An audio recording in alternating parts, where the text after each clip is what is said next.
सर्व उपस्थित मान्यवरांना विनंती आहे की त्यांनी कृपया उभं व्हावं आणि सगळ्यांनी आपल्या हृदयाच्या समोर हात ठेवून आपण ह्या उद्देशिकेचं या ठिकाणी शपथ घ्यायची आहे.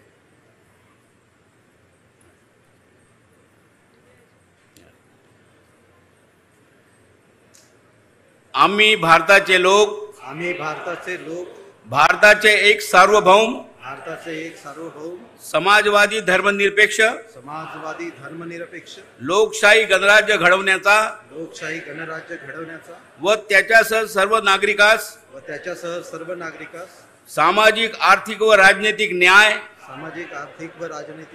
विचार अभिव्यक्ती विश्वास व श्रद्धा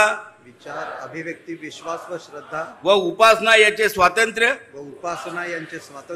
दर्जाची व संधीची समानता निश्चितपणे प्राप्त करून देण्याचा आणि त्या सर्वांमध्ये व्यक्तीची प्रतिष्ठा व राष्ट्राची एकता आणि एकात्मता याचे आश्वासन देणारी बंधुता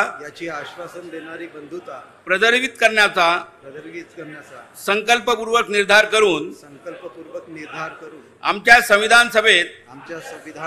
दिनांक 26 नोव्हेंबर 1949 रोजी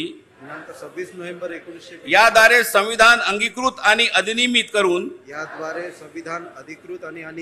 स्वतः प्रत अर्पण करीत आहोत. धन्यवाद.